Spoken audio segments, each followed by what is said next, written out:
There is a moment in a person's life where the waiting stops making sense, and the silence from heaven starts to feel like rejection.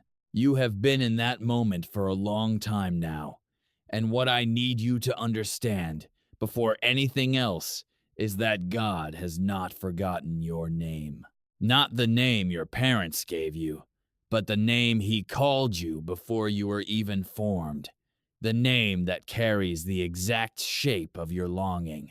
You have cried in the dark, in the shower, in your car, at a traffic light, when a song came on that reminded you of a love you have not yet held in your hands. You have watched people around you find their person, and you smiled, genuinely smiled, because you are not a bitter person. But you drove home alone, and the silence was loud. That silence is not punishment, and I need you to sit with that sentence for a moment before you scroll or look away. God does not use silence as punishment the way people do. He uses it as preparation. And preparation is the most misunderstood word in the language of divine timing. Most people hear the word preparation, and they think it means they are not ready, not healed enough, not good enough, not whole enough. But that is not what preparation means in the economy of heaven. Preparation means that something is being assembled on your behalf that your current position cannot yet receive. Think about it the way you would think about a building that has not yet opened its doors. The building is not open because the inside is not ready, not because the people outside are not worthy. You are worthy, and the building is almost ready, and I need you to hold on to that image. Now, let me tell you something that most prophetic content will not say because it is uncomfortable. And I believe you came here today for the truth, not for comfort that evaporates by morning. God heard your first cry about this, not your most recent one. He heard the cry you said under your breath at 19 when you thought love would be simpler than it turned out to be. He heard the cry you said at 3 in the morning when you were reading old messages from someone who chose someone else. He heard the prayer you prayed that you were too embarrassed to say out loud, so you just thought it. You just felt it deeply in your chest and sent it upward without words. Every single one of those moments was received, cataloged, and responded to in ways that your timeline has not yet shown you. This is not a script written to make you feel better temporarily. This is written because there is a mechanics behind divine love that most people never get taught. And if you understand it, you will never see your waiting the same way again. Subscribe to Angel Messages for You right now if you have not already, because this channel exists specifically for people who are in the middle of a story that has not reached its turning point yet, and you deserve a place that speaks to you in that middle. The first thing you need to understand about why your soulmate has not arrived yet is that God is not working on your soulmate alone. He is working on the intersection. Let that settle. He is not just preparing your person.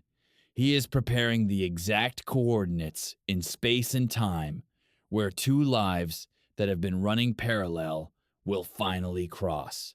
Your soulmate right now is somewhere on this earth, breathing, working, healing, learning, making decisions, some good and some bad, walking through experiences that are shaping them into someone who can actually love you at the depth you need to be loved. They are not sitting idle. They are being moved and shaped by invisible hands the same way you are. And God, who sees every timeline simultaneously, is watching two rivers that started in different mountains, and He is patiently, methodically, guiding them toward the same valley.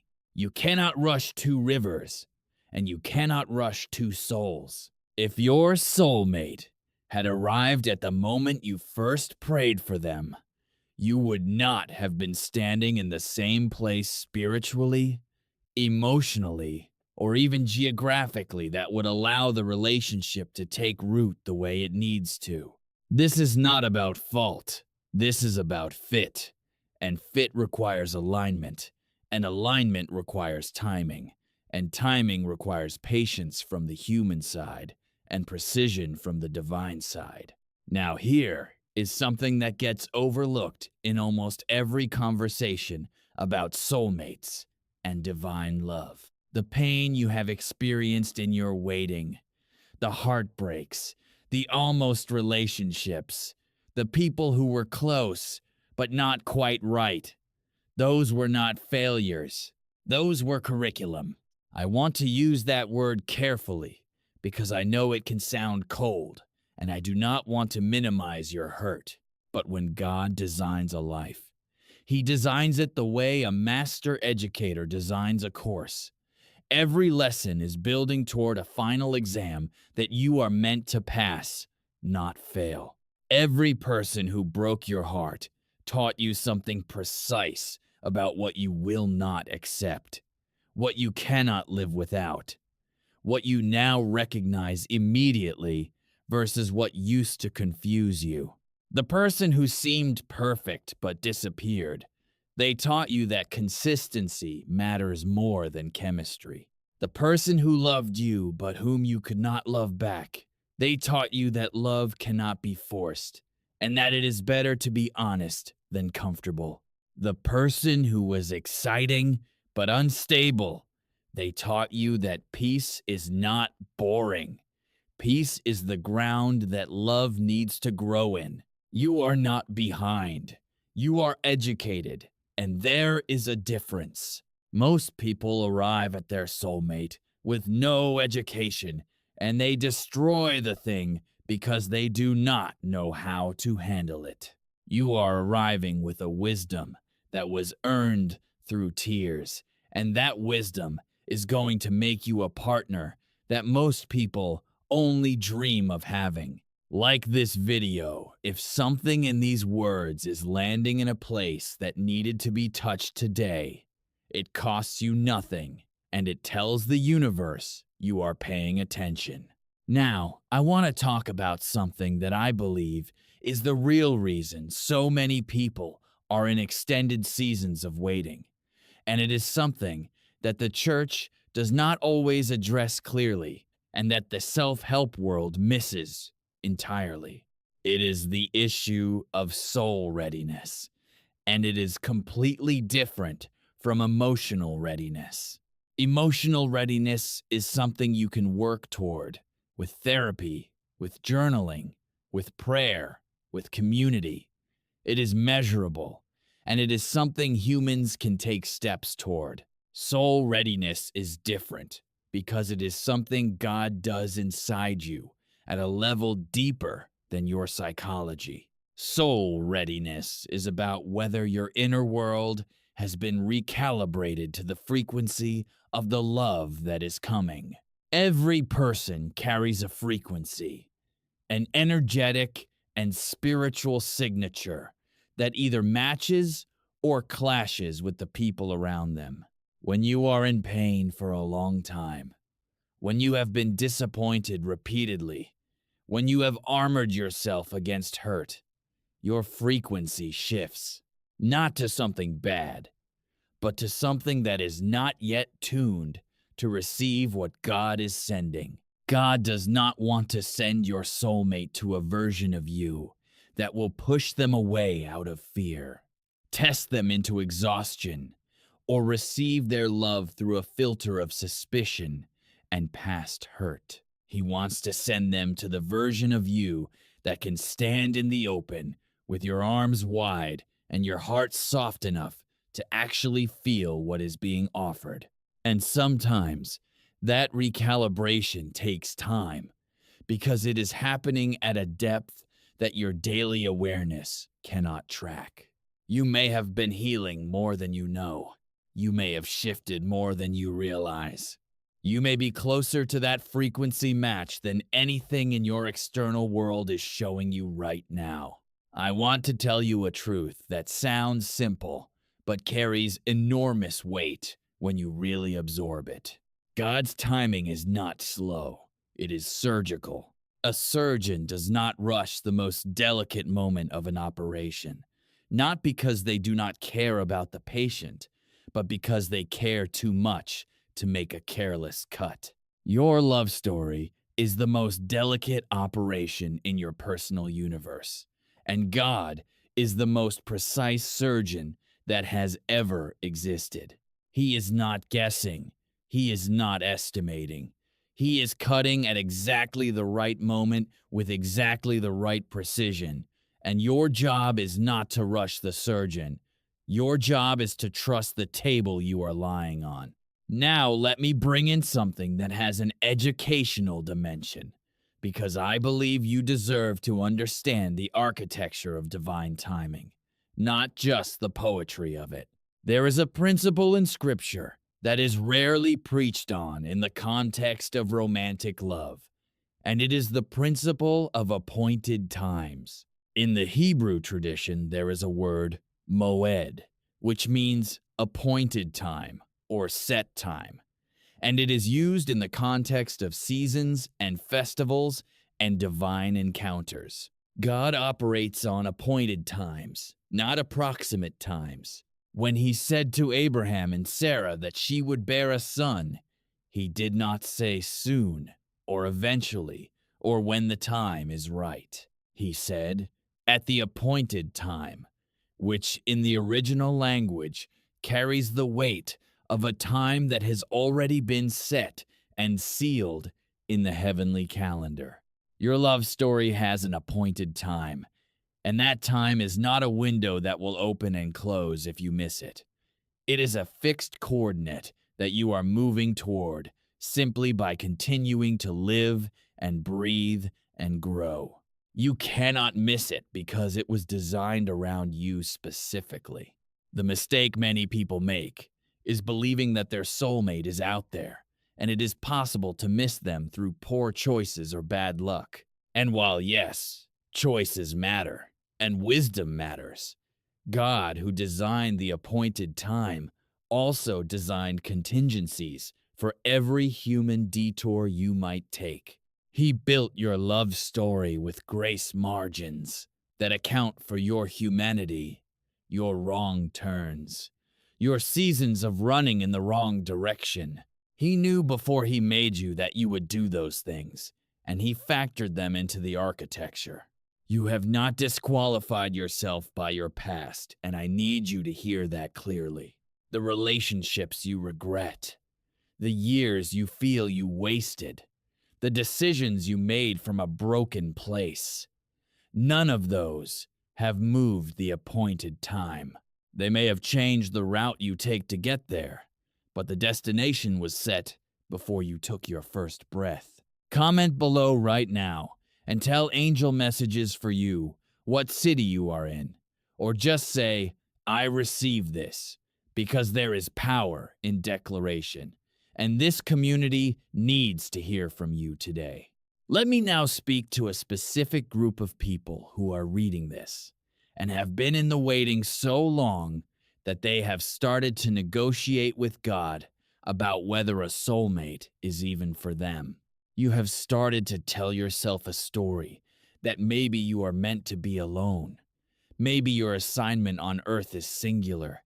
Maybe love of that depth is not written in your story. I want to be very direct with you. That story is not from God. That story is from exhaustion and from the part of you that has been disappointed so many times that it has started to protect itself by lowering the expectation entirely. God does not call you into longing for something he never intended to give you. He placed that longing inside you, that specific ache for companionship and deep love. He put it there. And he does not create desires in his children as a form of torture. He creates desires as maps, as arrows pointing toward a destination that he has already established. The very fact that you still want this, even after everything, is not evidence of your weakness. It is evidence of God's promise still living inside you. A promise that has not been fulfilled yet is still a promise. A seed that has not bloomed yet is still a seed. The longing you carry is sacred, and it is persistent because God has not removed it, because He has not removed the plan. Now I want to talk about something deeply practical, because prophetic words without practical understanding can leave you floating in inspiration without knowing how to orient yourself while you wait. There is a behavior pattern that many people fall into during long seasons of waiting for love, and it silently extends the very season they are desperate to exit. It is the behavior of performing availability while actually being emotionally closed. What I mean is, many people in waiting seasons are saying with their mouth that they are open to love. They have their dating profiles up. They go to the events. They say yes to the setups. But internally, they are braced for disappointment. They have a list of tests the other person has to pass before they will let their walls down. They have decided in advance what the red flags are, and those flags now appear everywhere. They are performing the motions of availability while their interior is locked. And love, real love, the kind that is coming to you, cannot get through a locked door no matter how beautifully decorated the outside of that door is. The work that God is doing in this season, and pay attention because this is the most practical thing I will say. The work He is doing is teaching you how to be internally available, not just externally present. He is dismantling the locks one by one. He is doing it through the conversations that went deeper than you expected. He is doing it through the friendships that showed you what safe love looks like. He is doing it through the moments of solitude, where you discovered things about yourself that you actually like.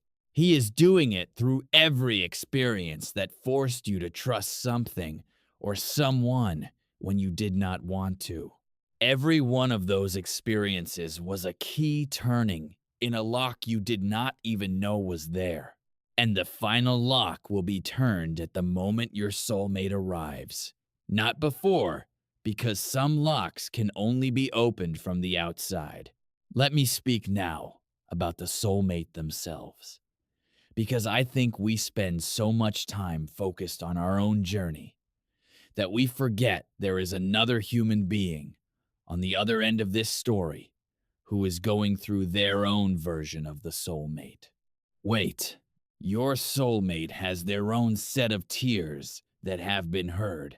Your soulmate has their own version of the 3 in the morning longing. Your soulmate has their own history of the almost relationships, the wrong fits, the moments of wondering if they are too much or not enough. They have been formed by their pain, just as you have been formed by yours. And when the two of you finally stand in front of each other, you will not be meeting as strangers. You will be meeting as two people who have been prepared for the same conversation by completely different teachers. And the moment you realize that, the moment you see the parallel in their story and yours, something inside you will click into place that no previous relationship ever produced. That click is recognition, soul recognition, and it does not feel the way movies suggest it will. It does not always feel like fireworks and breathlessness. Sometimes it feels like exhaling for the first time in years. Sometimes it feels like coming home to a house you have never been in before, but somehow already know the layout of. Sometimes it feels like quiet, not the loud quiet of loneliness, but the full quiet of finally. I want to address the question that lives underneath everything you have been reading so far. The question you might not even be fully conscious of, which is why, specifically now, Why is this the timing? What is happening in this exact season that makes it the right one? And the answer is layered, because your life is layered. But let me give you the thread that holds it all together. You are in this specific timing because something that needed to happen in you first has either just completed or is in its final stages. There is something that was being worked out in you, some specific reconfiguration of how you see yourself, how you define love, what you believe you deserve, how you respond under emotional pressure, some specific thing. And it is either done now or almost done. I cannot tell you from this seat exactly what that thing is, because it is personal to you. It lives in a part of your story that only you and God have access to. But I can tell you with confidence that the length of your waiting is directly proportional to the depth of what was being worked. Deep love requires deep preparation, and deep preparation takes real time. You were not waiting because nothing was happening. You were waiting because everything was happening at a level you could not see. Now, let me bring this into a space that I think is important to include because it connects to the educational value of understanding divine love, and that is the concept of spiritual readiness versus circumstantial readiness.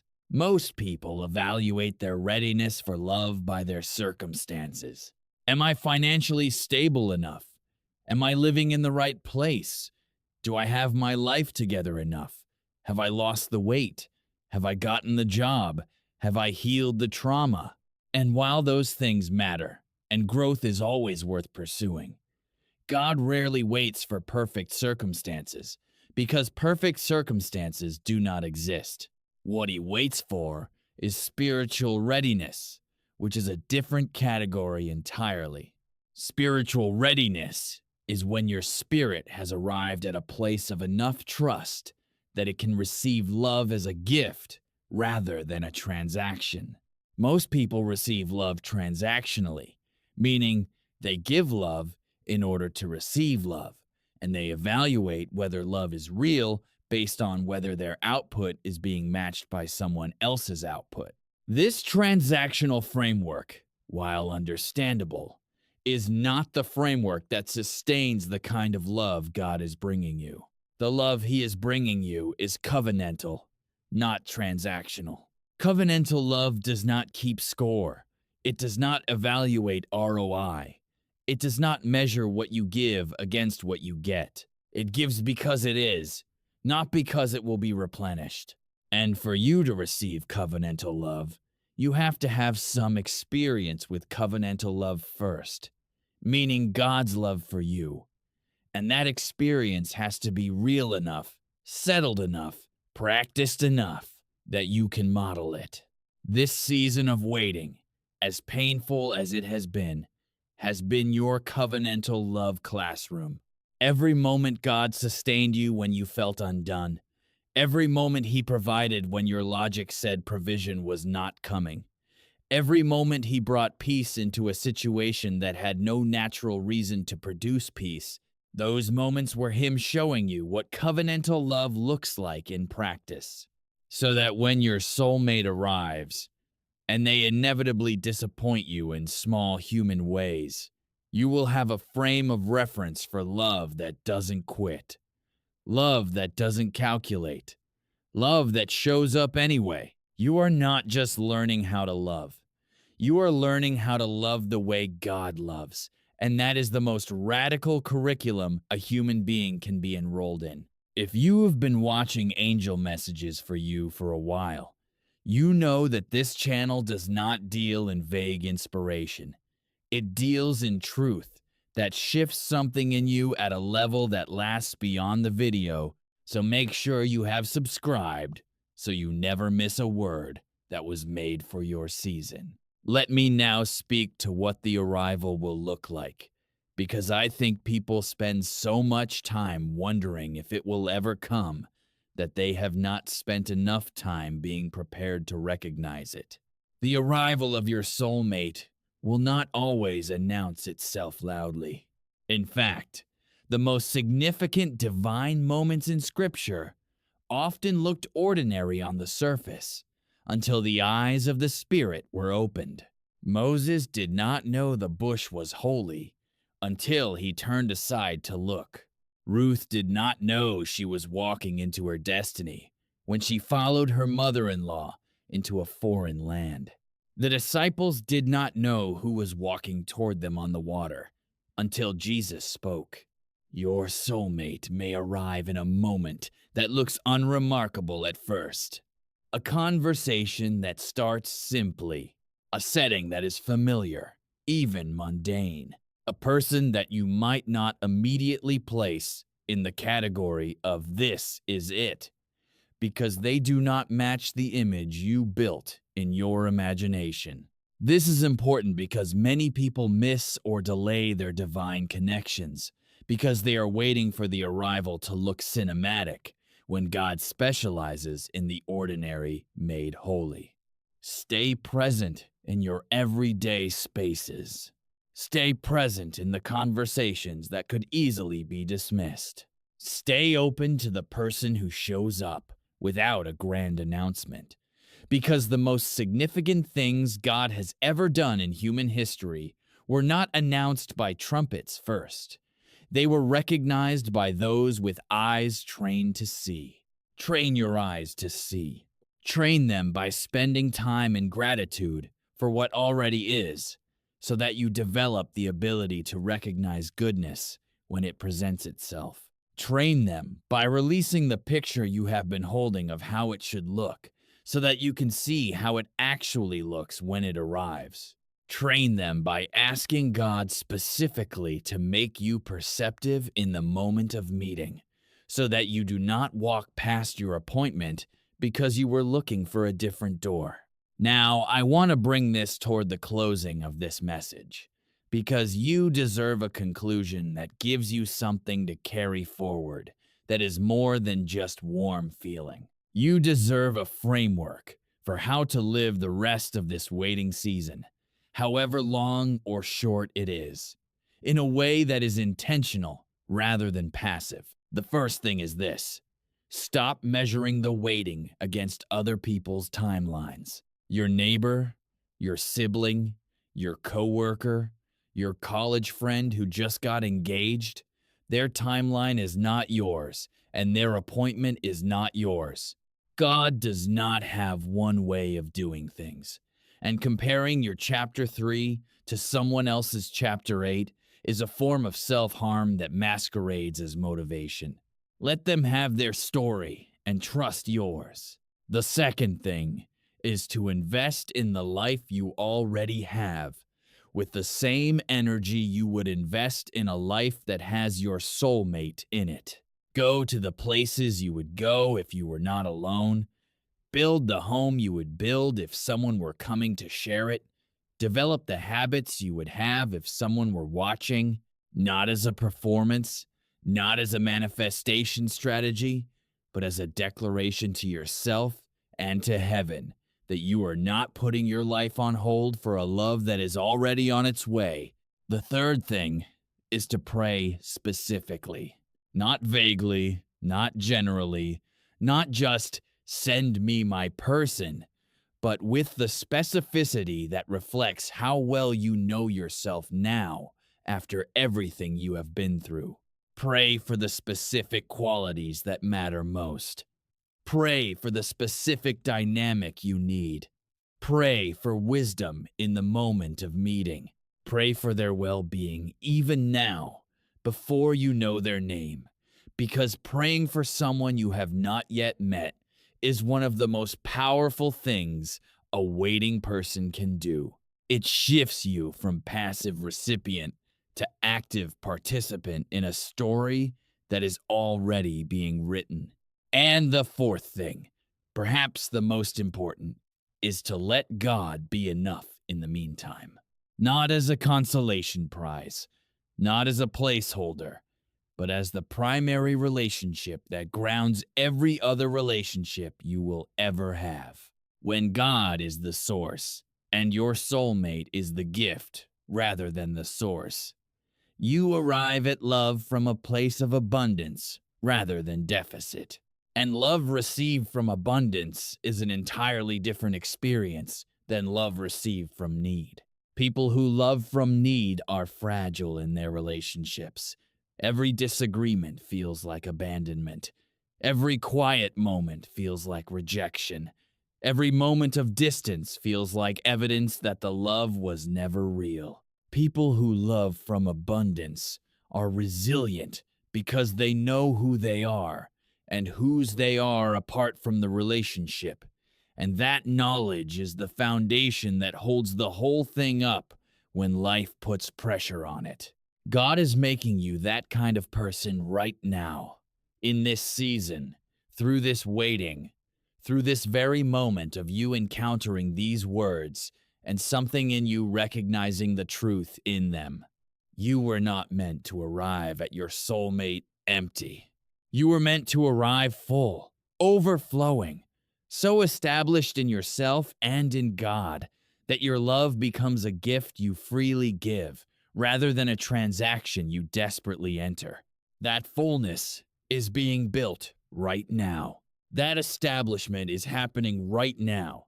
And what God has heard from you, every cry, every prayer, every silent longing, every moment of almost giving up but not quite, has been received not as noise, but as the voice of someone he is deeply invested in. He heard you the first time. He heard you the last time. He is hearing you right now, in whatever private corner of your heart this message is touching. And his answer is not silence. His answer is the careful, deliberate, precise movement of two lives toward a single appointed moment that will make every day of the wait make sense in retrospect. You will look back from the other side of your love story, and you will see it. You will see all of it. The reasons for every delay, the purpose behind every detour, the education embedded in every heartbreak, and you will know with a certainty that cannot be shaken that the timing was not a mistake. It was a masterpiece. Hold on, not with clenched teeth and white knuckles, but with the steady, open-handed, expectant holding of someone who knows that the appointed time is real and that it is coming. You are loved. You are seen. And you are closer than you have ever been to the moment that rewrites everything. If this message has reached you today, leave a comment below on Angel Messages for You and tell us what part spoke most to you. Your word in the comments is not small. It is part of the conversation this community is building together. And it matters more than you know. God heard your cries, every single one. And the answer is already in motion.